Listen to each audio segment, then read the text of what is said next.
Well, the world has sure gone nutty, buddy, even downright cruddy, buddy. Wish I missed the past, buddy, but there's still Buddycast. No, don't be naughty, go meet buddy, here on Buddycast.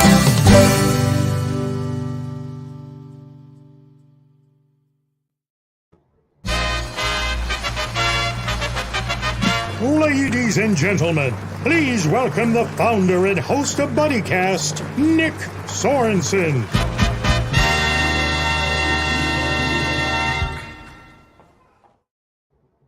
Ahoy, buddies! It's time for everybody's favorite show, Buddycast. I'm your host, Nick Sorensen. I apologize, my hair is just not looking right tonight. But anywho, thank you for joining us on another wonderful episode. I'm excited for this one. It's another local business, a very unique local business, to say the least. We have my buddy Scott from Your Sailing Adventures. How you doing today, Scott? Great. Thank you for inviting me on the show. I've been waiting for this. I just love the show. Thank you. We love it. I love it when I can get Buddycast enthusiasts on this show. When I can get fans on the show, that's what, because you know it's going to be a great episode when that happens, you know? I hear you. So, Scott, you run this business called Your Sailing Adventures.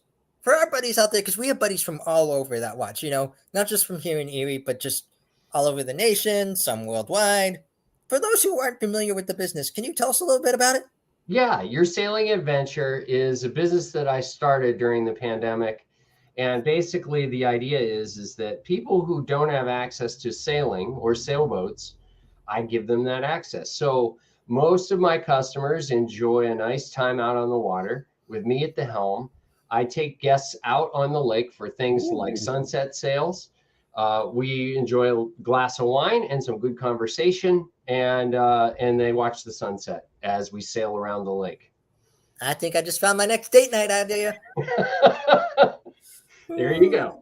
So obviously you love Lake Erie. What do you love most about the lake? Well, that's a good question. I mean, really, it's I grew up along the lakeshore in Ripley, New York, on the coast on a grape farm. And my brother and I would swim in the lake every day after a hard day's work in the summer. And I just grew accustomed to being around the water. It's when I went to college, I went to a place that didn't have water, and it was very disorienting for me. So when I'm around the water, I feel at home and I feel relaxed and at ease. Love it. Absolutely love it. And you can't beat a Lake Erie sunset, you know? Yeah. No, that's absolutely true. So, you know, there's this rumor that Erie has like the third best sunsets in the world. Mm-hmm. And so I thought, well, in preparation for this business, I'll go look it up and see if that's true, right? I'll learn what I can about all that. What are the best sunsets in the world? So it turns out that it is a bit of a local legend, and it could be some hearsay, but I personally believe that we do have some of the most amazing sunsets in the world. We absolutely do. I mean, you got to look at it this way, Scott. I took a beautiful lady from Massachusetts, you know, had to sell her on the idea that Erie, Pennsylvania is the greatest hometown in the world. You're going to absolutely love it here. All it took was her to watch one sunset, and she was hooked. That was it. Game over. She's moving to Erie. Just like that. Done. Bingo. Just like that. So you mentioned it earlier, you know, you have a sunset cruise, things like that. What other types of cruises do you offer? Oh, that's a great question. Actually, we're doing a whole bunch of things that are really unique, not to just Erie, but to the country. I mean, for example, we're doing a sommelier sale. So for those of you who don't know, a sommelier is a trained wine expert, somebody who understands all of the finer details about wine. And so what we're doing is wine and food pairings under sail on the lake. Ooh. Yeah. So that, as far as I can tell with my meager Googling skills, I can't find anywhere else in the entire country. You can't get that experience. And it's happening right here in Erie. Sweetness. What type of wines will you have on there? Like, what type of wines are you thinking about? So I also have a sunset and cigars thing that we're starting with the Presque.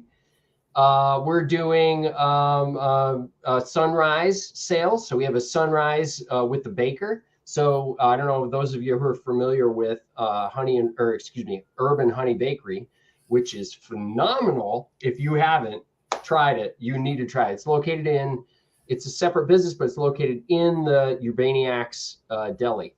And that is, you're going to probably hate me later for recommending it because it's that good, but it's we're going to have her out on the boat. She's going to be providing her pastries and croissants and stuff.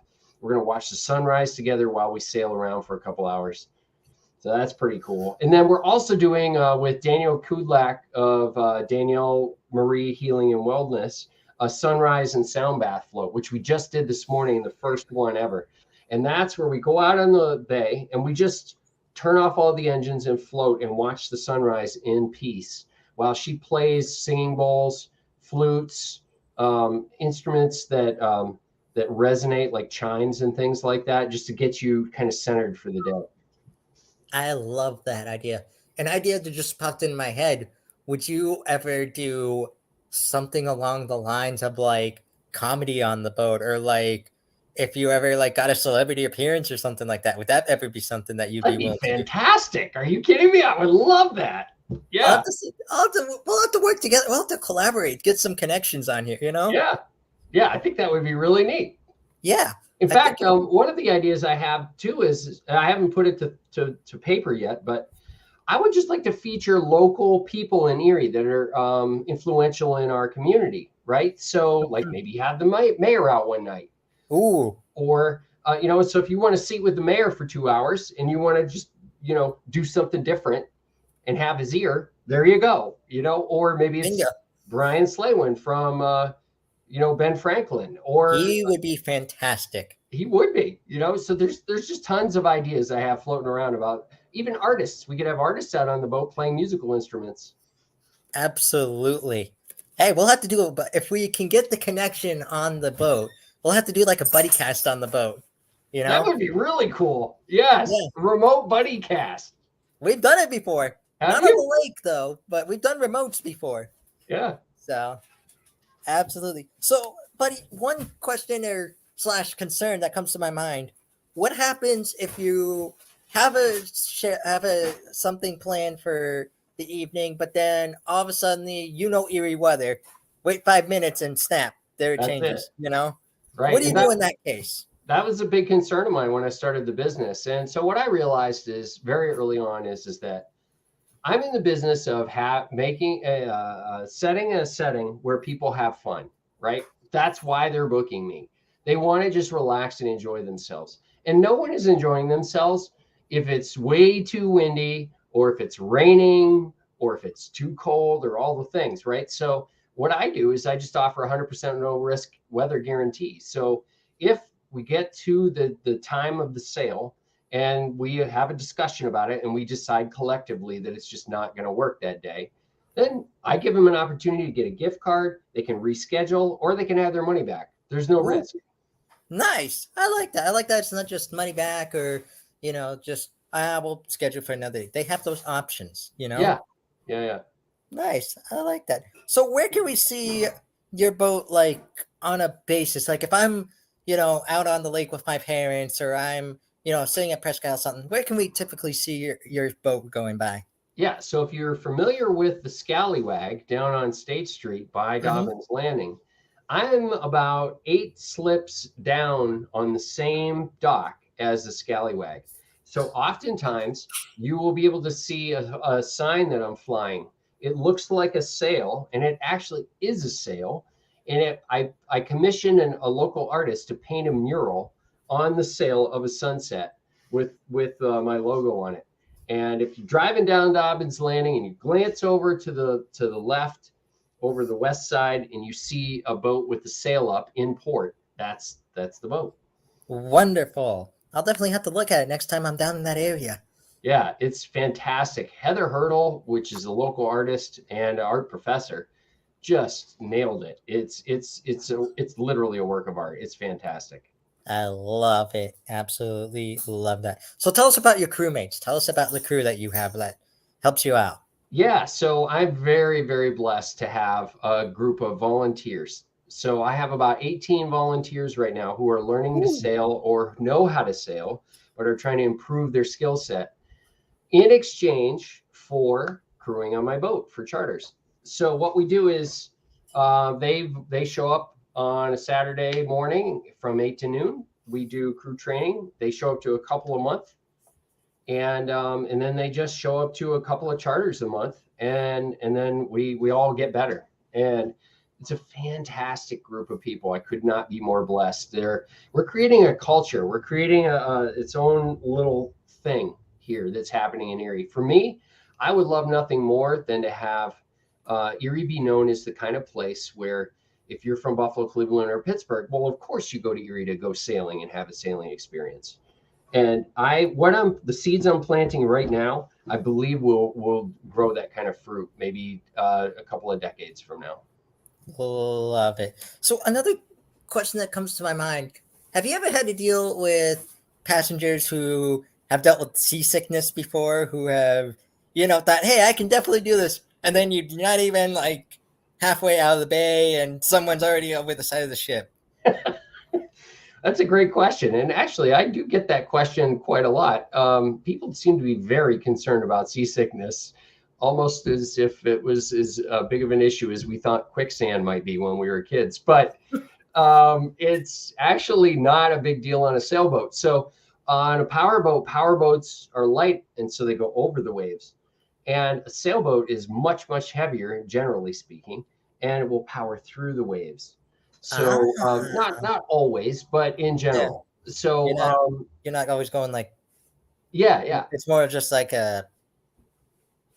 And so often what I find is that I hear remarks from my guests like, oh, I get seasick, or I was worried about getting seasick, but this is way different than I imagined it. I could do this all day long. Like they don't really have any issue at all. Mm-hmm. One question I forgot to ask you earlier: what sparked your love for sailing? Like, what really made you decide to go all in on a business for sailing? All right, buddy, I'm going to give you the short version because I could talk about this forever. But so the short version is when I was about 10, my uncle invited me out to his lakeside cottage, and he had a little sunfish, which is that little tiny sailboat. It's maybe 6, 7, 8 feet long.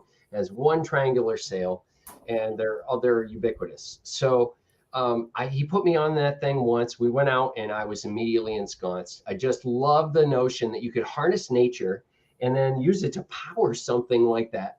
And you could control it. It was fantastic. So fast forward 25 years later, I never knew anybody with a sailboat. I didn't have an opportunity to step on the deck of a sailboat and further that interest.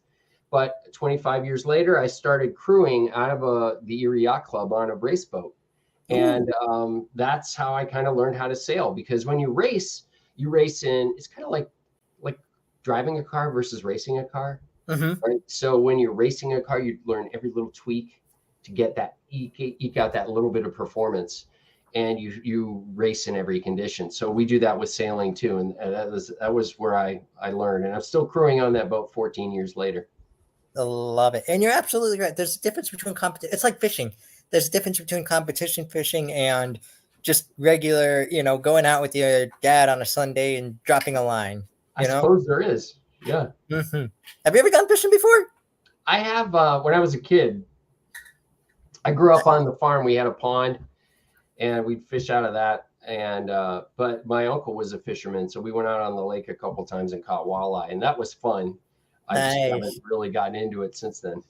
Nice. Now, buddy, yeah. Oh, I love to fish. I am an avid fisherman. We went out 2 Sundays ago, and we only caught one fish, but you know what? To me, that was 10 times better than anything else. Like, that was, there's a saying out there that a bad day of fishing is better than a good day at the office, So, but that's great. Buddy, I got to do a buddy check now. How's my buddy Missy doing? Oh, she's fantastic. She's just rolling with everything. She's expanding her staff, and she's getting ready to have her staff picnic this weekend. In lieu of a Christmas party, the staff said, we're always so busy during Christmas. Why don't we do like a 4th of July summer party instead. So they're having fun with that. And Nice. yeah, the practice is going great. She's just ramping up things for the summer. That's her busy season with all the people from out of town coming into Erie and visiting and everything. So yeah, Love it. she was really glad to be on your show. She just talks about it. We were 10 times as happy to have her on. It was to tell her the pleasure was all ours. Okay, good. I will. And I really can't thank her enough for, I actually took her up on an offer and got myself a massage on my birthday. And that was the perfect birthday gift. We got a couples massage. That was perfect. Isn't that cool? Yes. Yeah, we've done that before. And she's one of the only games in town that does that. Yeah. It was, she really has an amazing business. So please give her all of our best from Buddycast. Thank you. I will definitely do that, Nick. Mm-hmm. So, Buddy, where can we learn more about your business? Yeah, so simply go to yoursailingadventure.com or check us out on Facebook or Instagram or TikTok. TikTok, by the way, I just got into that and I posted some amazing video content from sunsets from last summer on there. So that's pretty cool. But you can learn all that you need to know. You can see pricing and availability. You can see videos of the boat, interior and exterior. You can, there's a frequently asked questions page which lists literally every question you can possibly imagine if you're a detail person. So, and finally, if that doesn't do it for you, you can just hit me up on social media. There we go. All righty, buddy. Well, I got 2 more questions for you to make this an official Buddycast. First up, as you've been hearing throughout the entire episode, please know you're not a guest on the show. You're a buddy. So please know that you're an official buddy of Buddycast. Thank you. That's a very distinguished honor. I appreciate it. So with that comes one of my favorite questions, which is brought to us by my buddy Jonas Kane at #Positivity. He wants to know, in your own words, what does it mean to be someone's buddy? Yeah, so I think that's a really, really important question, especially today more than ever. It's very poignant. And I would answer it with this. I would say, going back to, I was raised in a church, and I believe that you treat your neighbors, your friends, you treat everyone like they're your family and your neighbors and your friends, right? So you just do to others what you would want done to you. And you take care of other people, and eventually the universe will pay that back to you in ways. Absolutely. The golden rule. I absolutely love that rule. And you're absolutely right. That's one thing I incorporate into my profession today. I take a lot of phone calls for my profession. So I run by the rule. How would I want to be treated on the other line? If this situation was reversed, how would I want to be treated? So that is the exact definition of how to be a buddy. I love it. And now, buddy, we've come to what's called the ultimate Buddycast buddy question. You ready for this one? I think so. I'm not sure. I hope so.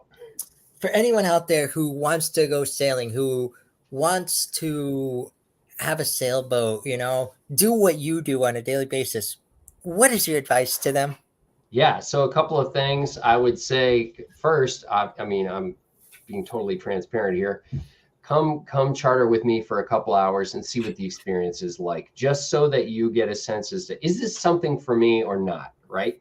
And then before you make any sort of real investment in time or money into what you're doing. And then once you've done that, if you still want to go ahead with sailing, it takes about 2 years for me to train somebody from the beginning to the point where they are confident in all of the things sailing and understand and can fully operate a vessel and understand what's going on.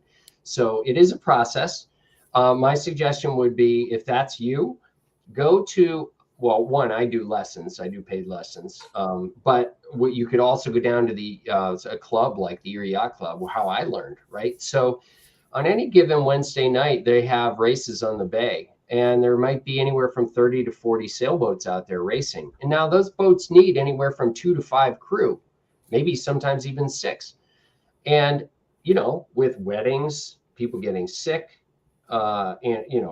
birthdays, vacations in the summer, all of the things, there's almost always somebody on some boat who needs an extra hand or two. Now, in the right circumstance, you're best off not knowing anything about sailing at all. just raising your hand and saying, I would like to try this and be rail meat is what we call it, right? So you sit on the rail, you do what I tell you to do, go where I tell you to go.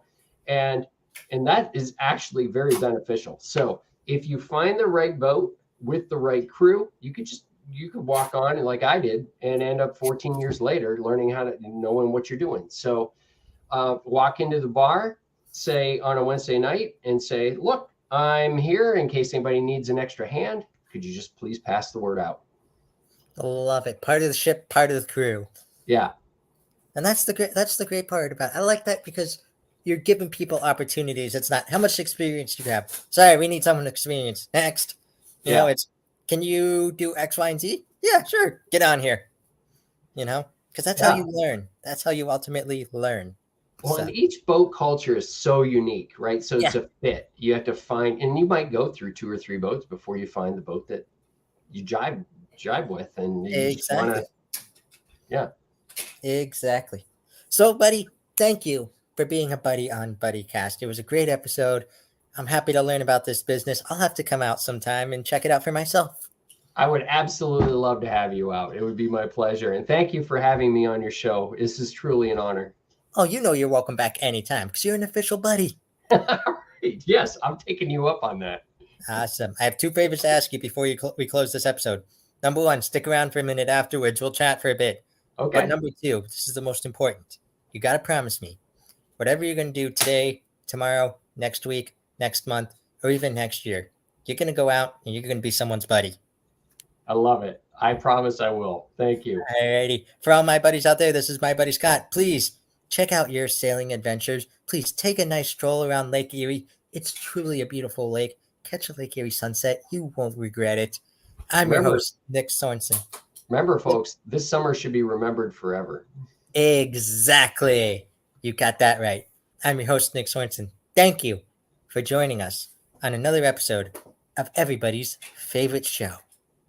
Well, the days are going fast, buddy, we've got to make them last, buddy, before they've all gone past, buddy, tune in to Buddycast. But don't feel none, go make it, buddy, here on Buddycast.